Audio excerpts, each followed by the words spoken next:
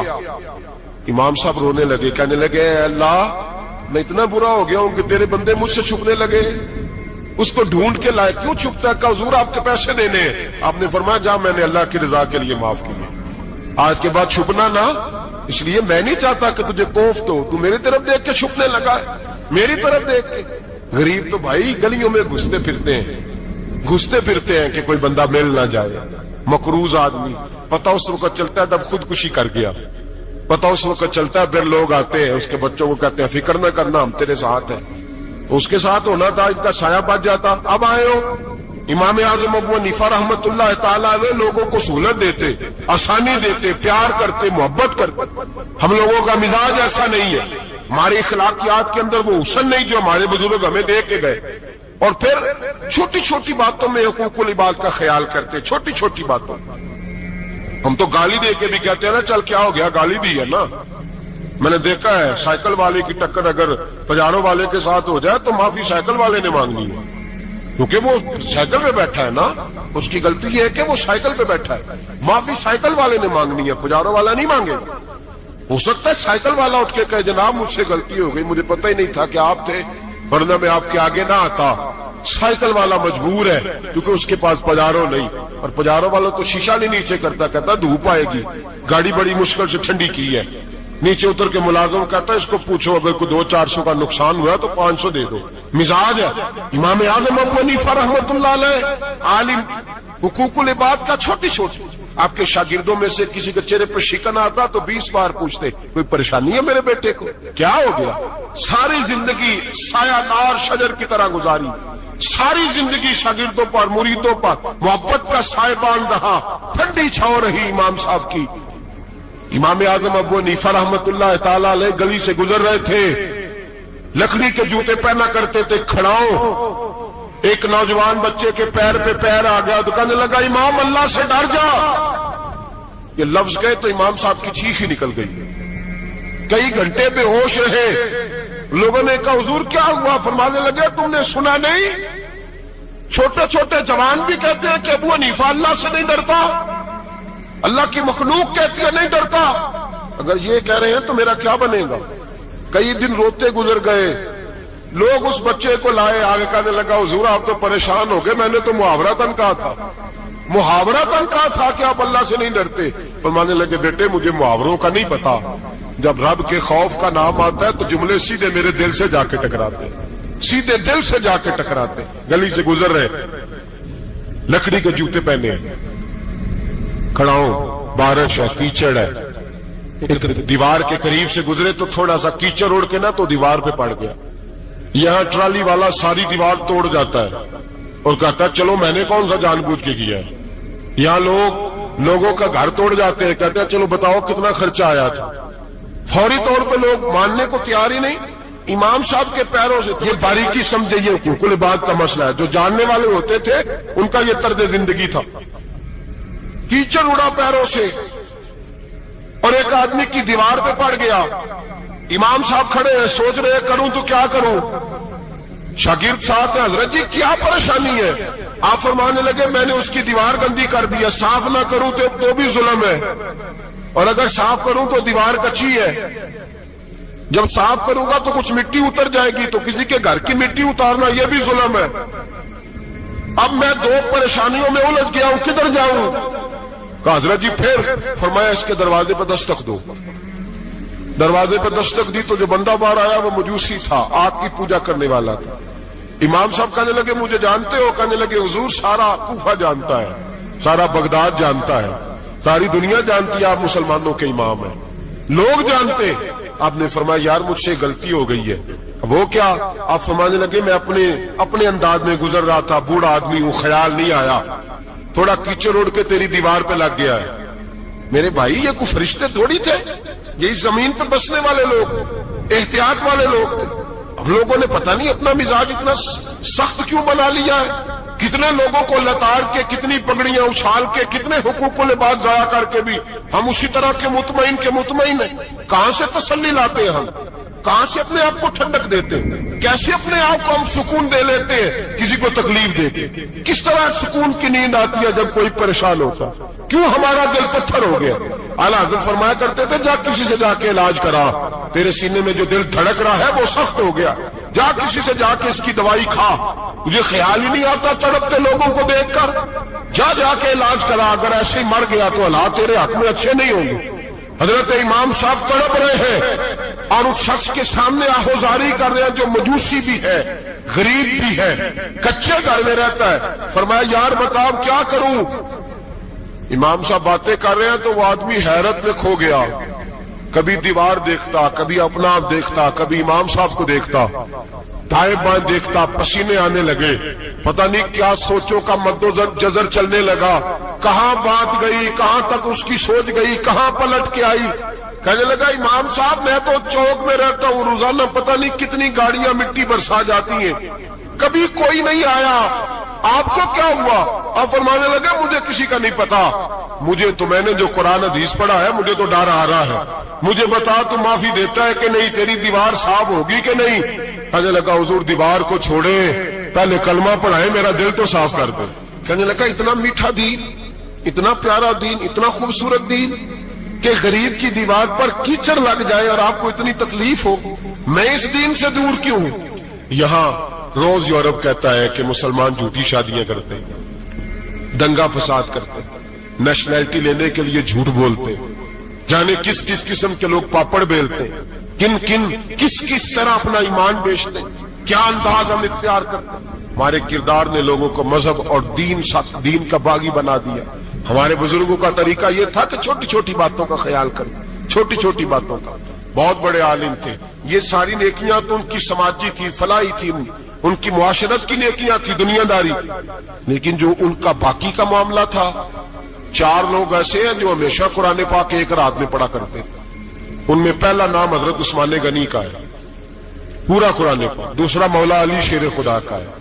تیسرا حضرت سعید بن جبیر کا ہے. چوتھے امام اعظم ابو حنیفہ ہیں جو ایک رات میں پورا قرآن پاک پڑھ دیا کرتے ہیں.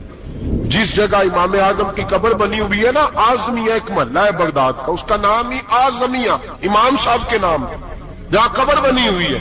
وہاں بیٹھ کے امام اعظم ابو حنیفہ نے 60 مرتبہ قرآن پاک ختم کیا, خود پڑھا, خود فرمایا یہاں میں نے دفن ہونا. اس جگہ 60 قرآن پاک پڑھے. رمضان کا مہینہ آتا تھا تو امام صاحب ایک قرآن پاک دن میں پڑھتے تھے, ایک رات کو پڑھا کرتے تھے, ایک قرآن پاک سنایا کرتے تھے. امام صاحب رحمت اللہ علیہ ساری رات نفل پڑھتے. لوگ کہتے ہیں کہ امام صاحب کی رات نماز کے لیے کھڑے ہوتے تو ایک رکعت میں 15 سپارے پڑھتے, تو لوگ کہتے تھے یہ ابو حنیفہ نہیں, یہ تو کسی نے پلر کھڑا کر دیا, یہ تو کوئی ستون ہے, رکوع ہی نہیں کرتا, پورے 15 سپارے. یہاں تو ابھی تراویح آئیں گی, لوگ پہلے سے کہنے لگ گئے بڑی گرمیوں کے روزے, بڑی گرمیوں کے روزے. اور آ تو لینے دے بھائی, پہنچ تو لینے دے رمضان شریف کو. اللہ بڑا مہربان ہے, ہر چیز کو بدلنے پہ قادر ہے. پہلے سے لوگ تیاری کر رہے ہیں, مسجدیں ڈھونڈیں گے جائے اسی اچھا ہو, قرآن جلدی پڑھا جائے, ڈھونڈ کے. امام صاحب رحمت اللہ تعالی علیہ, اور میں اکثر کہا کرتا ہوں, میں کہتا ہوں تو تراویح میں کھڑا نہیں ہوتا, پاسپورٹ کے دفتر کھڑا ہو جاتا ہے 2 گھنٹے, شناختی کارڈ کے دفتر تو 3 گھنٹے کھڑا ہو لیتا ہے. یہ تیرا ظلم ہے اپنی ذات کے ساتھ کہ تجھے قرآن کے لیے کھڑا نہیں ہوا جاتا, دنیا داری کے لیے کھڑا. وہ پروجیکٹر کرانے جائے تو چاہے تجھے 4 گھنٹے لائن میں کھڑا ہونا پڑے, وہاں تو کھڑا ہو لیتا ہے. اللہ سے ڈر, اپنی تھوڑی سی دنیا داری کے لیے سارا کچھ کر لیتا ہے. حضرت امام صاحب رحمت اللہ تعالی علیہ تقوی اور طہارت کے پہاڑ 55 حج کیے امام اعظم نے.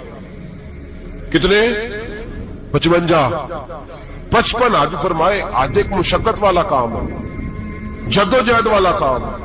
جوان بھی تھک جاتے ہیں, کہتے ہیں بڑا مشکل ہے جی, اور یہ جتنا مرضی آسان ہو گیا قیامت تک اس نے مشکل ہی رہنا ہے. اس لیے کہ یہ ایک مجاہدہ ہے. 55 حج کیے, آخری حج پہ گئے تو کعبے کے مجاور کو کہنے لگے ذرا کھول نہیں دیتے کعبے کا دروازہ, میرا اندر جانے کو دل کرتا ہے. اس نے دروازہ کھولا, اندر گئے تو کہنے لگے خدایا, 2 جملے کہے, کہنے لگے اے اللہ جتنا تو نے مال دیا تھا میں اتنا شکر نہیں ادا کر سکا, اور جتنا تو نے علم دیا تھا میں اتنا عمل نہیں کر سکا, اب بوڑھا ہو گیا ہوں, مہربانی کرنا مجھ سے درگزر والا معاملہ کر, اور اے اللہ اگر تو مجھے بتا دے کہ تو راضی یا ناراض ہے تو میں ذرا سکون سے مر جاؤں. کہتے کعبے کی دیواروں سے آواز آنے لگی, ابو حنیفہ تیرا رب تجھ سے بڑا راضی ہے. داتا گنج بخش علی اجمیری جیسا بابا 1000 سال پہلے لکھ کے گئے کشف الماجوب میں, داتا صاحب نے لکھا ہے 1000 سال پہلے کشف الماجوب میں. داتا صاحب فرماتے ہیں میں حضرت بلال کی قبر پہ حاضری دینے گیا, یعنی 1000 سال پہلے کے مسلمان بھی قبروں پہ مزاروں پہ جایا کرتے تھے. داتا صاحب لکھتے کہتے ہیں ملک شام میں حضرت بلال حبشی کی قبر پہ حاضری دینے گیا, میں قبر پہ حاضری دے کے تو ساتھ لیٹ گیا, میری آنکھ لگ گئی, مجھے خواب میں نبی پاک کا دیدار نصیب ہوا. گویا حاضری حضرت بلال کی, اور برکت یہ کہ وہاں مجھے مصطفیٰ کا دیدار نصیب ہو رہا ہے. فرماتے ہیں نبی پاک میری خواب میں آئے, حضور نے ایک بوڑھے بابے کے گلے میں ہاتھ ڈالا ہوا ہے اور اپنے ساتھ چلا رہے ہیں. میں نے عرض کی یا رسول اللہ یہ کون ہے؟ تو نبی پاک نے فرمایا یہ تیرا امام اعظم ابو حنیفہ ہے.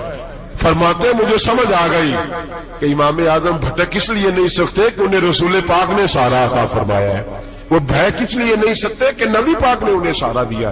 داتا گنج بخش علی اجمیری رحمت اللہ تعالی علیہ فرماتے ہیں کہ امام صاحب رحمت اللہ تعالی علیہ بہت بڑی شخصیت. امام اعظم کا پیغام کیا ہے؟ انہوں نے فقہ بنائی, دین پھیلایا, جتنی بھی میں نے باتیں سنائی سارا پیغام, ایک پیغام ہے امام صاحب. امام صاحب رحمت اللہ تعالی علیہ فرماتے ہیں کہ دین پر عمل کرنے والوں کو بھی کسی اچھی صحبت کی ضرورت ہوتی ہے. عمل کرنے والے کو آپ فرماتے ہیں کئی دفعہ عمل کرنے والے کا عمل بھی ٹوٹ جاتا ہے, استقامت نہیں رہتی. فرماتے ہیں اچھی صحبتیں تلاش کرو, ان کے پاس بیٹھا کرو, ورنہ ہو سکتا ہے جو عمل تم کر رہے ہو اس میں کمی آ جائے. جتنا نیک لوگوں سے رابطہ زیادہ رہتا ہے انسان کا دین پر عمل زیادہ رہتا ہے. اتنا نیک لوگوں سے پیچھے ہٹتا ہے اتنا دین سے. آپ فرمایا کرتے تھے اگر 2 سال نہ ہوتے جو میں نے امام جعفر صادق کی صحبت میں گزارے, ابو حنیفہ ہلاک ہو جاتا. اپنے آپ کو رب کریم کے بندوں کے ساتھ لگا کے رکھے, جوڑ کے رکھے. اگر ہمارا رب کریم کے بندوں سے رشتہ رہے گا تو قرآن و سنت سے رشتہ رہے گا. ہم لوگوں نے نا ترقی بڑی کی اور اندر کی ترقی رک گئی. ہم روحانی طور پر کمزور ہوئے, روز بروز ہو رہے, روز بروز. ہماری وہ دلچسپیاں دین کے ساتھ, وہ تقوی, وہ پرہیزگاری, وہ امانت داری, وہ ایک پیسہ کسی کا اٹھانا تو خوف کرنا, مسلمانوں میں روز یہ مثالیں پیدا ہوتی تھی. پر آہستہ آہستہ دنیاوی ترقی بڑھ گئی, دل کی, روح کی, روحانیت کی ترقی رک گئی. حضرت ابوبکر صدیق رضی اللہ تعالیٰ عنہ حضرت عائشہ صدیقہ سے ملنے کے لیے تشریف لائے. تو حضرت عائشہ صدیقہ رضی اللہ تعالیٰ عنہ کے گھر تشریف لائے. آپ اس وقت امیر المومنین تھے, نبی رحمت علیہ السلام کے مثال ظاہری کے بعد. ادھر دیکھا, ادھر دیکھا, دائیں بائیں دیکھا, چھت پہ دیکھا تو حضرت عائشہ صدیقہ کہنے لگی حضور خیریت ہے؟ فرمانے لگے عائشہ ایک بات کرنی ہے بیٹے. امیر المومنین کیجئے. تو فرمانے لگے عائشہ ناراض نہ ہونا, تمہاری چھت پر نہ نور برسا کرتا تھا, اور آج میں نے بڑا تلاش کیا ہے وہ مجھے نظر نہیں آیا. وہ کہاں گیا نور, کدھر؟ جناب عائشہ صدیقہ رو پڑی, اتنا روئی کہ دوپٹہ بھیگ گیا, آنچل بھیگ گیا آنسوؤں کے ساتھ. کہا حضور میں نے نا اصرار کیا ہے بہت ساری کنیزوں نے, تو میں نے کل ایک نیا جوڑا سلوا کے پہن لیا ہے. تو میں پتر اس کا مطلب ہے تیری توجہ دنیا داری کی طرف ہو, یہ جوڑا اتار دے, وہ پرانے والا پہن لے. تیری چھت پہ نا نور برسا کرتا, میری چھت پہ نور برستا تھا, وہ نظر نہیں آیا. اپنی باطن کا خیال رکھیں, ہمیں نہیں پتا ہوتا, یہ بگڑ جاتا ہے. میں اب آپ کے بیچ کچھ ایسی باتیں جو کر بھی نہیں سکتا. ہمارے صوفیاء نے لکھا ہے مریدوں کی وجہ سے بھی خرابی ہوتی ہے. جو تعریفیں ہوتی ہیں نا بڑی زیادہ، اٹھا کے شیخ کو بٹھا دیتے ہیں کہیں پتہ نہیں کیا بن گیا ہے، اپنی ترقی کئی دفعہ رک جاتے ہیں۔ شیخ شہاب الدین سہروردی رحمۃ اللہ تعالی علیہ گھنٹوں بیٹھے رہتے تھے مصلح پہ، تو لوگ بڑے ہوتے ہیں نا مثالیں دینے والے، کہ حضرت یہاں دنیا ملنے آئی ہے، آپ مصلح پہ بیٹھے ہوئے ہیں، لوگ آپ کا انتظار کر رہے ہیں اور آپ نفلوں میں لگے ہوئے ہیں، پہلے ان سے تو ملنے، تو آپ فرمانے لگے یہ مجھ سے دعائیں قبول کرانے آئے ہیں، تو اگر میں رب اور رسول سے کچھ لوں گا نہیں تو انہیں دوں گا کیا؟ پہلے کچھ لے تو لینے دے، وہاں سے کچھ لوں گا تو یہاں دوں گا۔ یہ آؤ بھگت، یہ شور شرابے، یہاں بھی روحانیت میں خرابی ہے۔ اپنا خیال رکھو، اپنا، میں کہہ چکا ہوں کہ تو اگر میرا نہیں بنتا نہ بن، اپنا تو بن۔ علامہ اقبال کہنے لگے دلے بیدار فاروقی، دلے بیدار کراری، کہنے لگے یاد رکھنا اگر تیرا دل بیدار ہو گیا تو حضرت فاروق اعظم کا طریقہ ملے گا، حضرت علی کا طریقہ ملے گا۔ اور ایک درویش نے کہا تھا کہ زندگی زندہ دلی کا نام ہے، مردہ دل کیا خاک جیا کرتی؟ اگر تیرا دل ہی مردہ ہے، تیرا دل ہی اگر مردہ ہے، تیرے دل میں کوئی شے ہی نہیں، نبی پاک صلی اللہ علیہ وسلم نے فرمایا یاد رکھنا جس کے سینے میں کچھ قرآن ہے وہ زندہ ہے، جس کے سینے میں قرآن ہی کوئی نہیں وہ تو چلتا پھرتا مردہ ہے۔ اپنا نظریں جھکائیں، تھوڑا غور کریں کہ یہ کیوں نہیں کر رہا نماز پڑھنے کو دل، یہ کیوں نہیں کر رہا اللہ اللہ کرنے کو، یہ کیوں مائل ہو رہا ہے کہ دنیا ہونی چاہیے، مسئلہ کیا ہے، کدھر گیا وہ سارا کچھ، وہ احساس، وہ شدت۔ حضرت عبد الرحمن ابن عوف رضی اللہ تعالیٰ عنہ حضور کے وصال کے بعد حضرت عائشہ صدیقہ کے دروازے پر بیٹھ کر رویا کرتے تھے، دروازے پر۔ چھوٹا آدمی نہیں، مکے کا مدینے کا سب سے مالدار بندہ، اور فقیروں کی طرح جھولی بچھا کے مصطفیٰ کے دروازے میں بیٹھے رو رہے۔